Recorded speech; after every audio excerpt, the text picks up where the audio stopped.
अस्सलामुअलैकुम। मुनफिद तज्जियों के programme black and white के साथ मैं हूं मरीम जफर और हमारे साथ हैं जनाब हसन निसार। हसन साहब, DGISPR ने कहा है कि फौज को तकसीम करने का ख्वाब ही रहेगा। फौजी क़यादत जमहूरियत को सपोर्ट करती है, मार्शल लॉ का कोई इम्कान नहीं। क्या कहेंगे?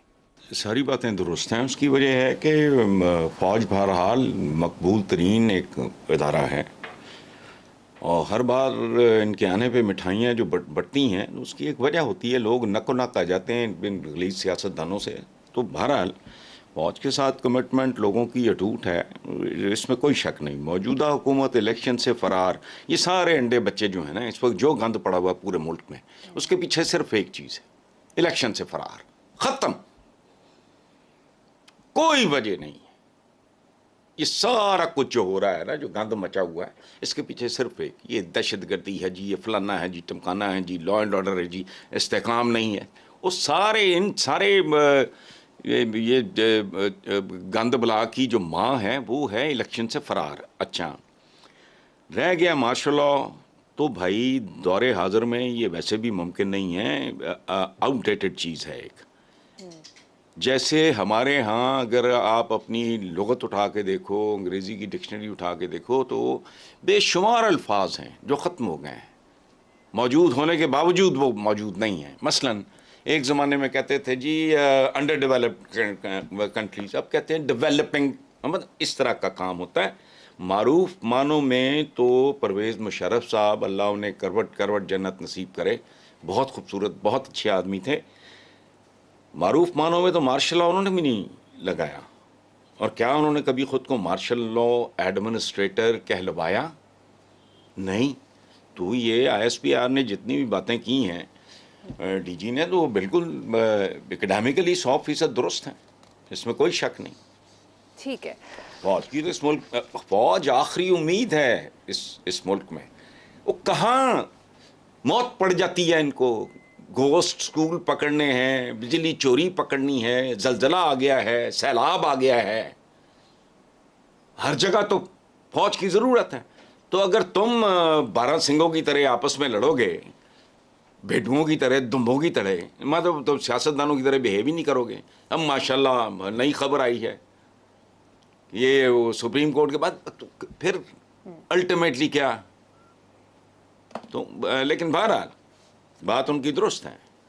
चलें आगे चलें। हसन साहब, वज़ीर आज़म शहबाज शरीफ ने कहा है कि चीफ जस्टिस ने इमरान खान को अदालत में खुशामदीद कहा। काश नवाज शरीफ को देखकर भी कहा होता कि आपको देखकर अच्छा लगा। मरियम नवाज फरियाद तालपुर को भी कहा होता। नवाज शरीफ ने लंदन से कहा है कि 60 अरब लूटने वाले को देखकर खुशी हुई। यार ये क्या लोग हैं जिनका आप लेके बैठ जाते, ना को कैलिबर ना को क्लास, एवन फील्ड में बैठ के जिसका आज तक को सर पैर ही नहीं है। एक ऐसा आदमी ये बात कर रहा है जो कैमरास के सामने बैठ के, यानी इससे बड़ा एतराफ़ जुर्म हो ही नहीं सकता, इससे बड़ा एतराफ़ी बयान मुमकिन ही नहीं है कि वो जो क्या एसेट्स बियॉन्ड इनकम, ये तो किसी को क्या है, अंदाज़ा लगाओ लेवल का। ये बंदा उठ के इस तरह की बात कर रहा है। ओ यार, खुदा का खौफ करो। कैसी अजीबो गरीब किस्म की, क्या मतलब, what is he trying to say? कोई छुप के बात की है, कोई रिटायरिंग रूम में ले जाके बात की है, कर्टसी है। साबिक प्राइम मिनिस्टर है, जिसका दिल करता है करे, जिसका दिल करता है ना करे। क्या उठ के वो पेपर वेट उठा के मार देते इमरान के सर पे? ये क्या फजूल बात कर रहे हैं? 50 रुपए का स्टैम्प पेपर लेके भगा हुआ एक बंदा बैठ के ये बात कर रहा है। भाई छाछ तो बोले, छलनी कैसे बोलती है? मुझे सबसे ज़्यादा जो चीज़ बुरी लगती है ना पॉलिटिशियन में, आप यकीन करो, करप्शन से भी ज़्यादा इनकी ये बेशर्मी और ढिठाई। वो तू है कौन? तो एक मफरूग आदमी है, जिस जायदाद में बैठा है उसका कोई किस्सा कहानी नहीं है, ना आपको सर पैर नहीं है किसी चीज़ का, और आप बैठ के तबसरा फरमा रहे हो। बहरहाल चीफ जस्टिस जो हैं वो बड़े सब्र ज़ब्त हम्मुल बुर्दबारी का मुजाहरा कर रहे हैं। बाकी एक डिसेंसी कर्टसी, ये लेवल आ गया इनको, ये बात ही समझ नहीं आती। लेटर हुए बंदा पूछता कि जी अच्छा आपको देख के खुशी हुई जी, ठीक है, तो क्या है इसमें, क्या रखा है? फजूल बात, ढंग की बात है नहीं इनके पास करने को। अच्छा साहब, पीडीएम ने पीर को सुप्रीम कोर्ट के बाहर एहतजाज और धरने का ऐलान कर दिया है। मौलाना फजलुर रहमान ने कहा है कि घी अगर सीधी उंगली से ना निकला तो हमें उंगली टेढ़ी करनी आती है। मौलाना फजलुर रहमान ने घी नहीं डीजल कहा होगा। डीजल जो है ना वो उनको पता है। देखो जी, बेटा खपा हुआ है, बहुत आला भाई समधी मौज कर रहे हैं। ये पूरे का पूरा एक ट्राइब्स हैं 12-13 जो पिकनिक मना रहे हैं। ये जो साल से ये तो पिकनिक चल रही है, चंद खानदानों की है, बाकियों का तो अच्छा। लेकिन ये इनका वाजबी सा एक धरनी टाइप चीज़ बिल्कुल हो जाएगी, चूँकि इनके पास तालिब इल्म होते हैं। सपोर्टर तो क्या होना है, ये तो एक प्रेशर ग्रुप है बेसिकली। तो मौलाना की जो पार्टी है वो it is not a political party. ये बुनियादी तौर पे बहरहाल जो भी है वो आप भी जानते हो, मैं भी जानता हूँ, उसकी तफसील में नहीं जाना चाह रहा। पूरे का पूरा ख़ानदान मौज ले रहा है, तो जाहिर है भाई पैर के नीचे आया हुआ बटेरा कौन छोड़ता है। आप अपनी आखिरी कोशिश करेंगे, उनका हक़ है। वो अपनी आखिरी जंग लड़ रहा है, ये भी अपनी आखिरी जंग लड़ रहे हैं। मामला क्या है? कुछ भी नहीं, कुछ भी नहीं। ठीक, वैसे हाँ जी, पीपल्स पार्टी ने भी धरने में शिरकत का ऐलान किया है। अच्छा, अगर वो असर के वक्त रोज़ा तोड़ना चाहती है पीपल्स पार्टी 100 बार तोड़े। अगर कोई कसर रह गई थी, वो इस तरह के 1-2-4 और भोंडे फैसले करेंगे तो वो पूरी हो जाएगी इंशाल्लाह। तो धरना देना है बिलावल ने, तो अपने नाना की फांसी, जिसे फांसी कहना नहीं चाहिए, वो तो कत्ल था, सीधा सादा कत्ल था, उस पर धरना दे। वालिदा के कातिल आज तक पता ही नहीं है, कोई सर पैर ही नहीं है केस का, आगा पीछे ही कोई नहीं, पुरसाने हाल ही कोई नहीं। धरना देना है तो उस पर दे। तो इसलिए ये बहरहाल मैं वही कह रहा हूँ ना जी, इत्तेहादी हैं ये ज़रूरतों के। ये वो 5 मुख्तलिफ साइज़ की उंगलियां हैं जो खाबा खाने के लिए इकट्ठी हुई हैं। यूं निवाला तोड़ने के लिए सारी उंगलियां देखो इत्तेहाद कर लेती हैं, यकजहती आ जाती है। ये 13 उंगलियां हैं, इंसान की 5 होती हैं।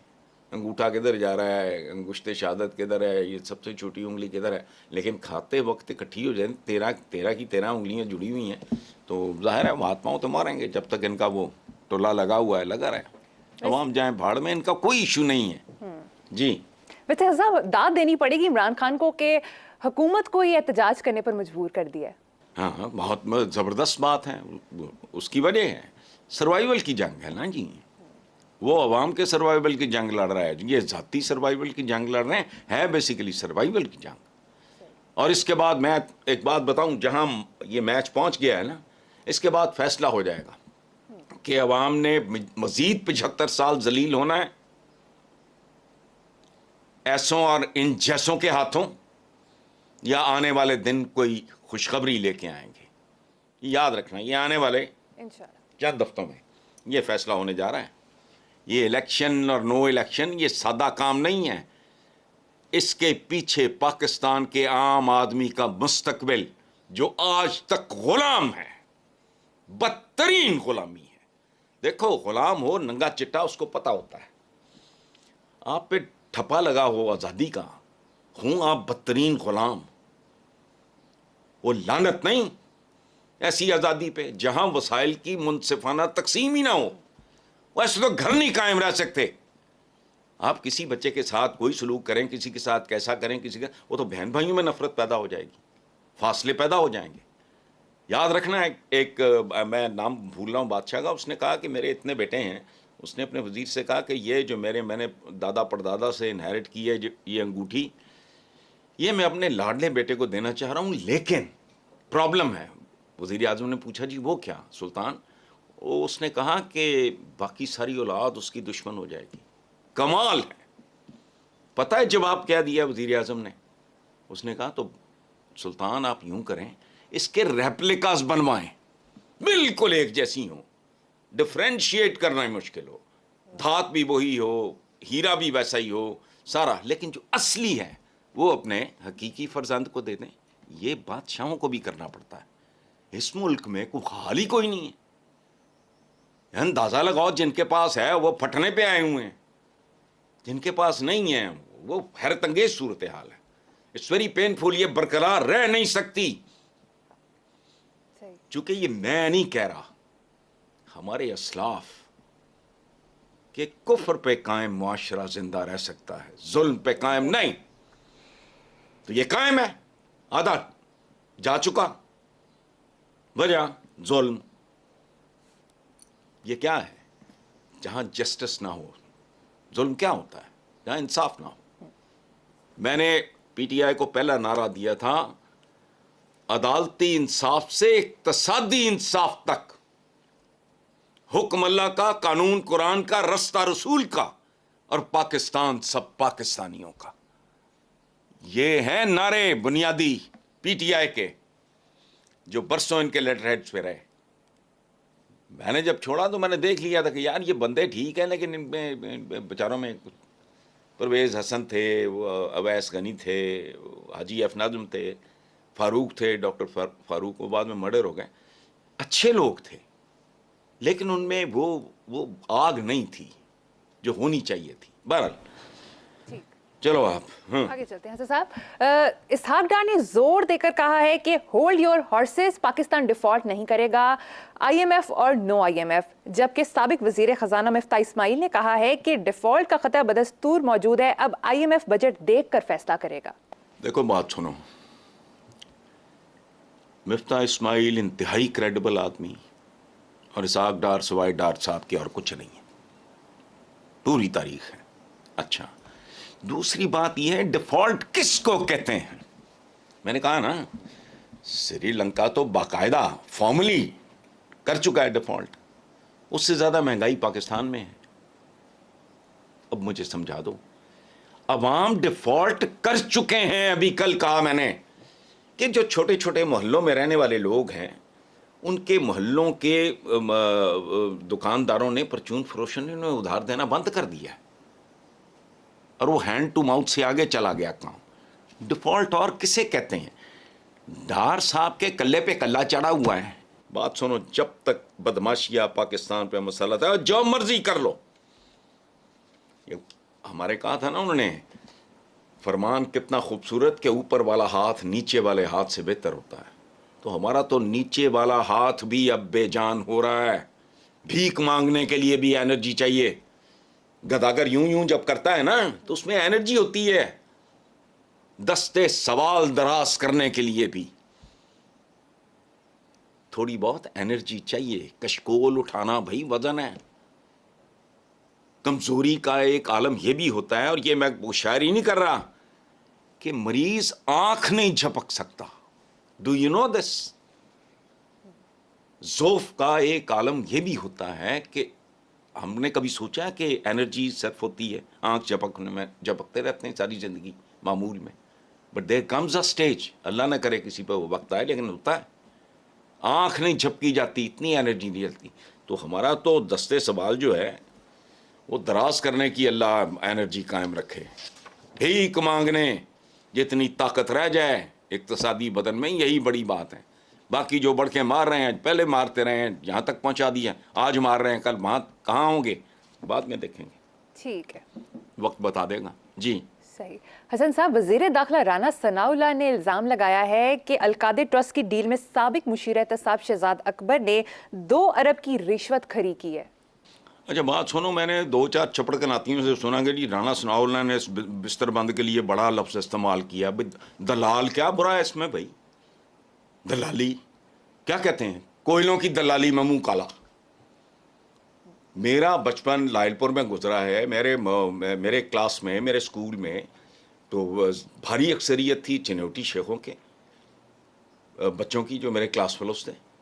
इंतहाई मतलब दे वर द रिचेस्ट पीपल। सूतर मंडी में दलाल, ये आड़ती दलाल की तो किस्में होती हैं। बाकी इससे कहते हैं ब्रोकरेज, ब्रोकर। तो कोई गाली तो नहीं है। राना सनाउल्लाह ने कोई ऐसी बात नहीं की, कभी दलाली की, वो ठीक है। दलाली क्या है? बेसिकली एक जो प्रॉपर्टी डीलर है, वो आप रेंट पे घर लेते हो या ख़रीदते हो, उसका जो कमीशन होता है वो दलाली। कुछ पेशों में उसको दलाली कहते हैं, कहीं उसको कमीशन कहते हैं, कहीं ब्रोकरेज। ये तो नॉर्मल बात है। अच्छा, अब ये जो खबर आई है कि वो इसको पकड़ने के लिए, इस बिस्तर बंद को, बदी का बिस्तर बंद, ए शहजाद अकबर, याद रखना ये एहतसाब का रिटेलर भी था, होलसेलर भी था। ये 2 अरब, पता नहीं ऐसे कितने 2 अरब ये डकार गया होगा, एवं नहीं भागा हुआ। और ये जो राना सनाउल्लाह ने कहा है ना कि इसके लिए पता नहीं क्या वो जारी जूरी कर दिया, जिस दिन ये पकड़ के शहजाद अकबर को लाए, ये टीवी पे कमिटमेंट कर रहा हूँ, मैं राना सनाउल्लाह की ताजपोशी करूंगा और ताज सोने का होगा। क्या वादा कर रहा हूं आज, ये नोट कर रहा हूं। जिस दिन ये उस बदी के बिस्तर बंद को ले आए, खालिस सोने का, भला सोना उसमें कम लगा हो, 2-4 तोले ही हो बेशक, ताज पहनाऊंगा राना सनाउल्लाह को। ठीक है हसन साहब। वैसे देखो बात सुनो, ये फटते भी नहीं है लोग, ये जोंके हैं, और ऐसी जोंके हैं, स्पेशल जोंके हैं जो फटती भी नहीं। आम तौर पे आपको मरियम नहीं पता होगा बेटा, ये जोंक के बारे में पता नहीं मिथ है सही है, मैंने सुना है, बहुत से लोगों से पढ़ा भी है। जोंक यहाँ मेरे लगा दो, वो खून पीती ही जाएगी, पीती जाएगी, पीती जाएगी, यहां तक के फट जाएगी जी। जोंक को पता नहीं लगता वे टू स्टॉप। इस मुल्क को ये जोंकें ये खुद ही फट जाएं तो फट जाएं। यहाँ तो कोई माँ का लाल आज तक ऐसा पैदा नहीं हुआ जो इनको पूरी तरह सॉर्ट आउट कर सके। तो बाहर से फ़ोन आ जाएगा, कोई अंदर से कोई फ़ोन आ जाएगा, कोई एम ही इनके। ये इस तरह का कारोबार करने के लिए, हेड ऑन जाने के लिए बड़ा ताकतवर बंदा चाहिए, जिसका अल्लाह पे ईमान बड़ा पुख्ता हो और वो पुरएतमाद हो पूरी तरह। तो ये वो जोंके हैं जो मसलसल खून पी रही हैं। अब इतने अरब जितना इसका होगा, तो अगर इसमें इस जोंक में थोड़ी सी भी गैरत हुई तो वैसे ही धमाके से फट जाए। लेकिन नॉर्मली जोंक खून पीती रहती है यहाँ तक कि खुद फट जाती है। यानी इतनी गैरत जोंक में भी होती है। हमारे यहाँ जो इंसानी शक्ल में जोंकें फिरती हैं, इनमें भाई आज तक तो फटते नहीं देखा हमने। चलें हसन साहब, जरदारी साहब ने भी एक स्टेटमेंट दी है। उन्होंने कहा है बस बहुत हो चुका, इमरान इदारों को बदनाम करने की हर हद पार कर चुका है, अब मजीद बर्दाश्त नहीं होगा। देखो बात सुनो, मुख्तलिफ तरह के बुखार चढ़ते हैं लोगों को। ये जितने के जितने हैं, सारे के सारे, सबको इमरान का बुखार चढ़ा हुआ है। सब हजियान में मुब्तला हैं। 104 से ऊपर टाप गया बुखार, इमरान बुखार। अब ये जो करने वाली बात है, आपने नहीं कहा था कल ईंट से ईंट बजा देंगे। ओ भाई, अकल को हाथ मारो। अभी चंद महीने पहले तक नवाज शरीफ क्या क्या बात नहीं करता था, और नाम ले लेके और क्या नहीं कहता था जी, मुझे ये बता दो। मैं इज्जत करता हूँ उनको, मुहब्ब वतन समझता हूँ मैं मुस्तफ़ा खर जिनकी मैं बात करने लगा हूँ, अब तो वो रिटायर हो चुके हैं। उन्होंने कह दिया था कि मैं भारतीय टैंकों पे बैठ के आऊँगा। तो इस तरह की बात को यूं इंटरप्रेट करना, भाई जरदारी साहब, माइंड योर ओन बिजनेस। आप कहां से इनके ठेकेदार बन रहे हो? जट जाने बिज्जू जाने, मौत तो पड़ी भी इनको, जिनके हाथ से पंजाब निकल गया है। आपका तो काम फिट है, आप मजबूत हो, तो मोटर को एक हद से आगे ना जाओ। आप सारे के सारे किस किस हद तक नहीं जा चुके, लेकिन इवन देन मैं इनमें से किसी एक को भी गद्दार या मुहब्ब वतन, गैर मुहब्ब वतन सवाल ही नहीं पैदा होता। वो हमारा एक मिजाज है, टेम्परामेंट है, ऐसी ऐसी छोड़ते हैं। हमारे मुहावरे भी इतने इतने हैं, मकाना है, बेवकूफ़ाना है। हमारी शायरी इतनी मुबालगे से भरी हुई है जिसका हिसाब ही कोई नहीं। हमारी ज़िंदगियाँ मुबालगे से इबारत हैं। ये हमारा DNA है, हमारा कल्चर है, हमारा माजी है। ऐसी ऐसी छोड़ते हैं, बंदा दंग रह जाता है कि यार how can it occur to a human mind. मुझे यहाँ पर एक छोटी सी ब्रेक लेनी है, देखते रहिए black and white. Welcome back. Hasan साहब, पीपल्स पार्टी का कहना है कि हम इमरान नहीं उसकी सियासत को दफन करना चाहते हैं, क्या कहेंगे आप? अच्छा, बेसिकली मेरा ख्याल है कि इसको स्टेटमेंट्स को डायसेक्ट करना चाहिए, इनकी ना फॉरेंसिक होना चाहिए हर स्टेटमेंट का। बेसिकली मेरा ख्याल है कि उन्होंने पॉजिटिव बात करने की कोशिश की है। वो जो इमरान नहीं कह रहा है कि मुझे मरवाना चाह रहे हैं, उनका मेरा ख्याल है इरादा ये बात करने का था जो शायद वो ठीक से कर नहीं सके कि सियासत को दफन। लेकिन यहाँ वो थोड़ी सी भूल चूक हो गई पीपल्स पार्टी से कि अगर पीपल्स पार्टी की सियासत ज़ियाउल हक जैसा जिल्लाद और नवाज शरीफ जैसा कारीगर ख़त्म ना कर सका। पता है इसने लाहौर बेच के पंजाब पे और पंजाब बेच के इसने पाकिस्तान पे कब्जा किया। ये बहुत ख़तरनाक लोग हैं, ये बहुत ख़तरनाक लोग हैं। ये ऐसा अंदर से मारते हैं कि पता नहीं लगता। अच्छा, ज़ियाउल हक का तो नज़र आ गया ना जी, इतना बड़ा क्राइम, फांसी, सदाए मौत, पॉपुलर तरीन लीडर को, ये वो सारा तो नहीं ख़त्म हुई ना पीपल्स पार्टी यार। पीपल्स पार्टी को तो ये बात करते हुए 100 बार सोचना चाहिए कि नहीं हो सकती। उसकी वजह है इमरान करोड़ों वोटर्स में तकसीम हो चुका है। ये खेल अब ऐसे ख़त्म नहीं होगा। हाँ, एक सूरत है, अगर पीटीआई खुदकुशी करना चाहे, खुद को मारना चाहे तो वो और बात है। खुदकुशी की कई सूरतें हैं। नवाज शरीफ ने फरार होके वहाँ पनाह लेके बेड़ा गर्क कर लिया अपना। पहली बार होती तो लोग माफ़ कर देते, जैसे जद्दा के फरार को, यानी साथ वो गौस अली शाह बैठा है, ऐसे गुनेह मीसने लोग हैं। वो गरीब कहता है मुझे पता नहीं लगने दिया आखिरी शाम तक, चुपके से खिसक गए, मुझे बाहर से पता लगा, साथ हम कहता मुझे नहीं बताया। अच्छा, ये गुनेह मीसनेपन की ये बड़ी बलाएँ हैं। उसकी वजह है पाकिस्तान की तारीख में नवाज शरीफ जैसा सियासतदान इसलिए नहीं आया कि ये बहुत ही नीचे से उठ के बहुत ही ऊपर तक है। तो ये बड़े जिसे कहते हैं ना चंडे हुए लोग हैं, बहुत ही गलियों से निकल के महल्लात तक पहुंचे। तो बंदा होता फिर बड़ा होता तो एक्सपोजर ही और होंदा, उसकी हैंडलिंग और होंदी है। लेकिन एक चीज़ है जिसे कुदरत कहते हैं, नेमेसिस, मकाफात अमल। जद्दा जाके सरवाइव कर गए, इन्होंने कहा एक्शन रीप्ले, क्या फ़र्क पड़ेगा। लोगों के दिल से उतर गया कि यार ये आदमी कमाल का लीडर है। जब कोई क्राइसिस आता है सारा कुछ पीछे छोड़ छाड़ के पहले भतीजे को यार कमाल छोड़ गया, अब ये वो तो फरार। 50 रुपए का स्टैंप पेपर, ये औकात निकली हमारे कानून की, इस मुल्क के अदालती निज़ाम की, इस मुल्क के सियासी फहम फरासत की, या इस मुल्क की समझौताबाजी की। निकल गया, वहाँ बैठा है, बड़ी बड़ी बातें कर रहा है, लेकिन खुदकुशी हो चुकी। बाज़ औक़ात ये होता है कि अगर कोई बंदा खुदकुशी करता है तो उसको हॉस्पिटल ले जाते हैं, तो टेक्स टाइम, बट फाइनली पता लगता है कि भाई काम हो गया, इंस्टेंट डेथ नहीं होती। लेकिन बेसिकली नून लीग के साथ जो हुआ है वह हैरत अंगेज़ बात है। मेरी कम इल्मी होगी, जहालत होगी, वो सामने आ जाएगी कल सूरत हाल। मेरा असेसमेंट यही है, हालांकि मैं कम से कम लोगों से मिलने वाला, इंटरेक्ट करने वाला आदमी हूँ। लोग मिलते हैं पाक में और मैं हैरान रह जाता हूँ कि ये कल तक इतना स्टॉन्च सपोर्टर था जहाँ मैं रहता हूँ।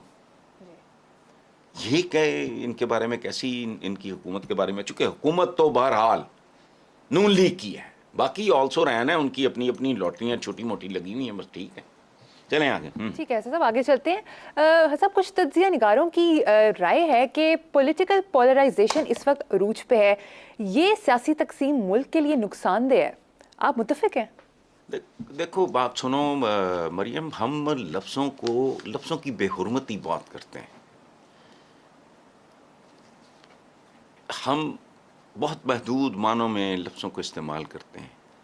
तकसीम बुरी चीज़ है लेकिन बायस से बरकत भी है, याद रखना। मजलूम जालिम के सामने खड़ा हो जाए तो क्या ये बुरी है? पूरी दुनिया की तारीख में बाबरकत तरीन अजीम तरीन तकसीम थी ग़ज़वा बदर में। बाप बेटा आमने सामने, भाई भाई आमने सामने। ये मुल्क इस्लामी जमहूरिया पाकिस्तान जो हम सबको अजीज हैं, मैं छोड़ जाने के बावजूद इसको छोड़ नहीं पा रहा। जिसे कहते हैं ना धोबी का कुत्ता, ना घर का ना घाट का। मैं किसी के लिए नहीं, अपने लिए ये अल्फाज इस्तेमाल कर रहा हूं। I don't want to live here, but I can't leave it. ये मुल्क भी तकसीम की पैदावार है। तकसीम डिपेंड करता है अच्छा, मैथमेटिक्स क्या है? उलूम की माँ है। जो दुनिया में देख रहे हो, इजादात ये वो वगैरह, टेक्नोलॉजी शिक्नोलॉजी, जो सारी इसकी माँ है मैथमेटिक्स। और मैथमेटिक्स में प्लस माइनस ज़र्ब तकसीम, उसके बगैर वह मुकम्मल नहीं होता। तकसीम अगर मुकद्दस है अगर वो मुस्बत है। सो अच्छा, हमारी अदलिया देख लो आप, हमारी क्या पूरी दुनिया भर की अदालतें देख लो, बाज़ औक़ात तकसीम शुदा फैसले आते हैं। तो तकसीम बज़ाते खुद कुफ्र और इस्लाम की जंग क्या है? इंसानों की तकसीम नहीं है। उसको आप कैसे इंटरप्रेट करोगे? सो तकसीम इटसेल्फ, ये द वे वी इंटरप्रेट, एक ही मानों में इसको एब्सोल्यूट जिसे कहते हैं ना कंसेंसस, वो तो दुनिया में जितने अहले किताब हैं बाकी वो तो रब को, गॉड को, अल्लाह को मुख्तलिफ शक्लों में मानते हैं। इवन गीता में भी ब्रह्मा का जो तसव्वुर है वो बिल्कुल अल्टीमेट वही है। अच्छा, वो जो एक हमारा शायर कहता है, कोई तो है जो निज़ाम हस्ती चला रहा है। तो पॉलिटिकल पोलराइजेशन, और फिर ये जो कोई बात करते हैं इनमें से बहुत से तो कम उम्र हैं आपकी तरह, उनको पता कोई नहीं। पोलराइजेशन जो इस मुल्क ने देखी है, भुट्टो और एंटी भुट्टो, अल्लाह माफ़ करे, लफ्ज़ी दो थे, भुट्टो और एंटी भुट्टो। क्या तकसीम थी वो? उससे बड़ी तकसीम तो कोई नहीं हुई इस मुल्क में। उससे बड़ी अगर कोई तकसीम हुई है तो वो था जब पाकिस्तान बाहर से वजूद में आया है, वो भी तकसीम है। तो इसलिए ये नहीं है, इस पर परेशान होने की ज़रूरत नहीं है। दुआ ये होनी चाहिए कि जो कुछ हो वो मस्बत हो, पॉजिटिव हो, बेहतर हो। हमारा आने वाला कल आप लोगों के लिए, हमारा तो अब आने वाला कल कोई नहीं है, आप लोगों के लिए, ये यंगस्टर्स हैं, टीनेजर्स हैं, बच्चे हैं हमारे कॉलेज, स्कूल, यूनिवर्सिटी में या बेरोज़गारी में, इनको कोई बेहतर मुल्क मिले, सही मानों में ये सर उठा के जी सकें, इन्हें शैतानों से निजात मिले, ये बाइज्जत बावकार हों। इन्होंने मरने से पहले, जीने से पहले तो कोई गुनाह नहीं किया हुआ यार।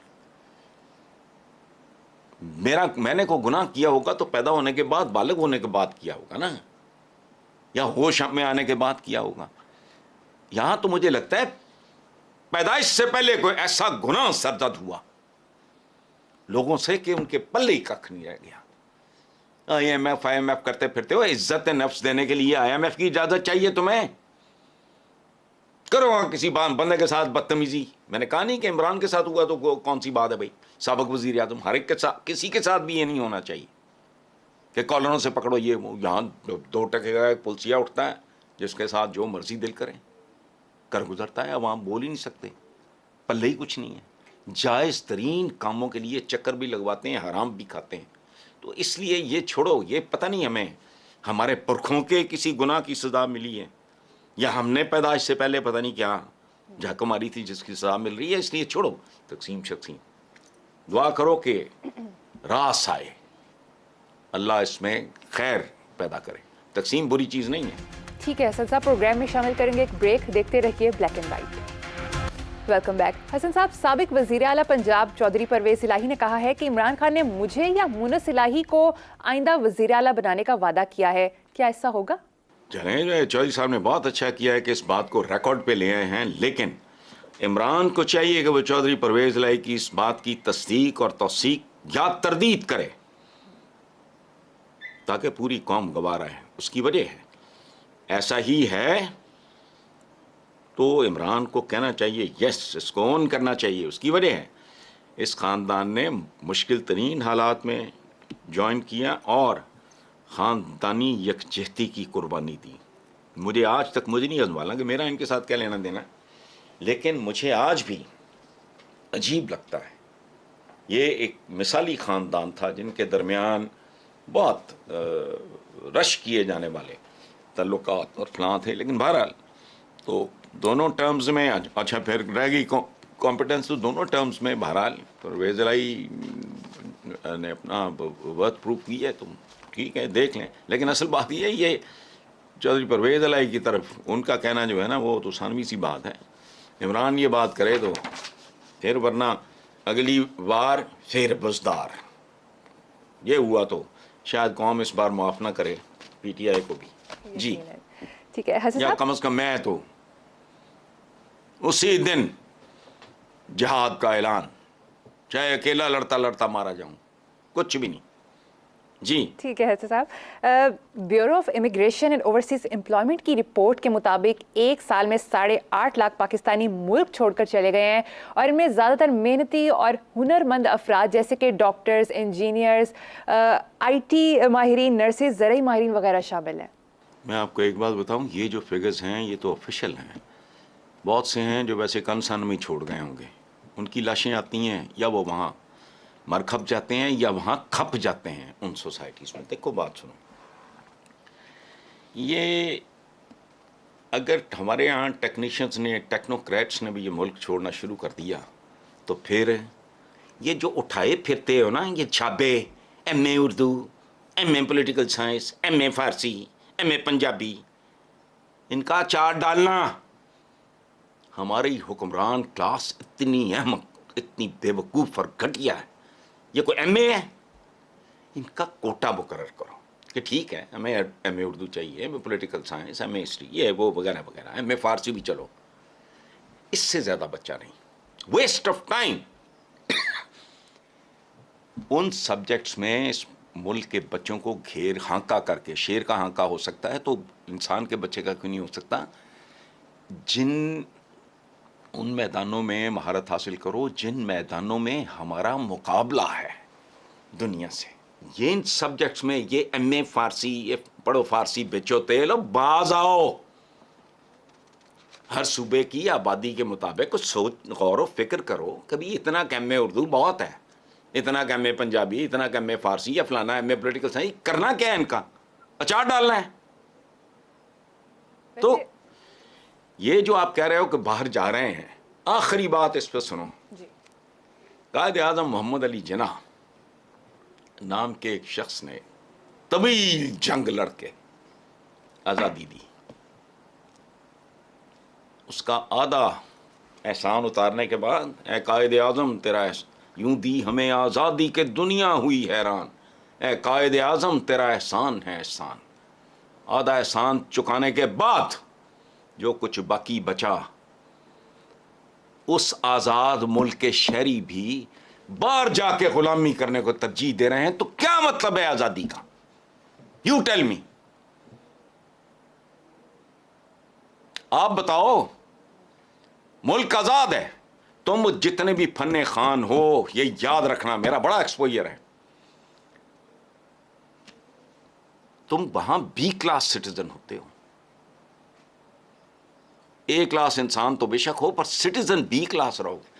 A क्लास इंसान मैं इसलिए कह रहा हूं कि समबडी मीट्स एन एक्सीडेंट या कोई पुराना हो तो उसको मदद इमदाद, ये वो उस वक्त नहीं देखते काला है, गोरा है, भूरा है, पीला है, क्या है। बट अदरवाइज तो ये ऐसे ही है। अब आज़ाद मुल्क छोड़ के, यानी अंदाज़ा लगाओ, मैं अपना माँ बाप, बहन भाई, बीवी, बच्चे, आगा पीछा, बचपन अपना, जवानी अपनी, लड़कपन अपना छोड़ के मैं बाहर जा रहा हूँ गुलामी के लिए। ऐसी आज़ादी को मैं क्या कहूँ? ऐसे आज़ाद मुल्क को मैं क्या कहूँ जो मुझे बुनियादी ज़रूरियात ज़िंदगी नहीं दे सकता? मैं डॉक्टर बन गया, इंजीनियर बन गया, IT माहिर बन गया, मैं एग्रीकल्चर में कुछ कर लिया, और मैं क्या करूँ? और तुम डूब क्यों नहीं मरते? ये सवाल तुम्हारे अंदर क्यों नहीं जागते? मैं आज़ाद मुल्क छोड़ के अगर जा रहा हूं गुलामी करने, तो तुम्हारी इस आज़ादी की क्या औकात है? हिंदू कहता है धरती माता, गोरा कहता है मदरलैंड, हम कहते हैं मादरे वतन। मां को छोड़ के जा रहे। अच्छा चलो, बहुत अच्छी बात है। क्यों? मां पाल नहीं सकी। मैंने कनाडा में एक बार लेक्चर देते हुए पाकिस्तानियों को कहा था, मैंने कहा बात सुनो, इतनी ही मोहब्बत करना इस मुल्क से जो तुम्हें देखभाल कर रहा है, पाल रहा है, जितनी तुम पाकिस्तान से करते हो। क्यों? पाकिस्तान ने तुम्हें जन्म दिया, मां इस काबिल नहीं थी कि दूध पिला सकती, उसका दूध ही सूखा हुआ था। इन्होंने तुम्हें पाला, ये वो माँ है। मैं चूंकि कनाडा में था तो मैंने कनाडा की बात की, तो मैंने कहा ये वो माँ है जिसने तुम्हें पाला पोसा परवान चढ़ाया, उस माँ ने तुम्हें जन्म दिया, इसकी भी सेवा करो, इज्जत करो, मोहब्बत करो इससे। जलजला आता है, एक 2 साल 4 6 साल का बच्चा, उसको तो पता ही नहीं मैं किसका बेटा हूं, मेरा बाप कौन था, माँ कौन थी। जो उसको गले लगाएगा, उसको पालेगा, वही उसका बाप है ना। और अगर वो इंसान का बच्चा हुआ तो सारी जिंदगी उन माँ बाप को ही अपना माँ बाप समझेगा। तो ये इस तरह की कहानी है। हम जैसे, मैं बड़ा फ्रस्ट्रेट होता हूँ बाज़-औक़ात इर्द गिर्द देख के। मेरा कोई अल्हम्दुलिल्लाह कोई प्रॉब्लम नहीं है। मैं इर्द गिर्द देखता हूँ तो मैं डर आता है, बाहर जाता हूँ एम्बैरेस्ड फील करता हूँ, आई फील नेकेड। कांपती हुई औरतें, छोटे छोटे बच्चे, झूठे गजरे, खुसरे, तो किसी ने बच्चा बेच दिया, कोई फैसलाबाद बेच दिया, पता नहीं वो काड़ा बेच दिया। इस तरह की खबरें मैं पढ़ता हूँ कि परवरदिगारी अच्छी आज़ादी है, भूखा मरने की आज़ादी है, बेरोजगार रहने की आज़ादी है, अगवा होने की आज़ादी है, बिला वजह गिरफ्तार होने की भी आज़ादी है। तो यार बड़ी आज़ादी हैं। सो अगर जा रहे हैं तो ठीक है, मजबूरी है उनकी। हम आज़ाद होकर भी गुलाम हैं। हसन साहब, इसी नोट पर अपने व्यूअर्स से इजाज़त चाहेंगे। प्रोग्राम का वक्त ख़त्म हो गया, आपसे मुलाकात होगी इंशाल्लाह ताला नेक्स्ट वीक। अल्लाह हाफ़िज़।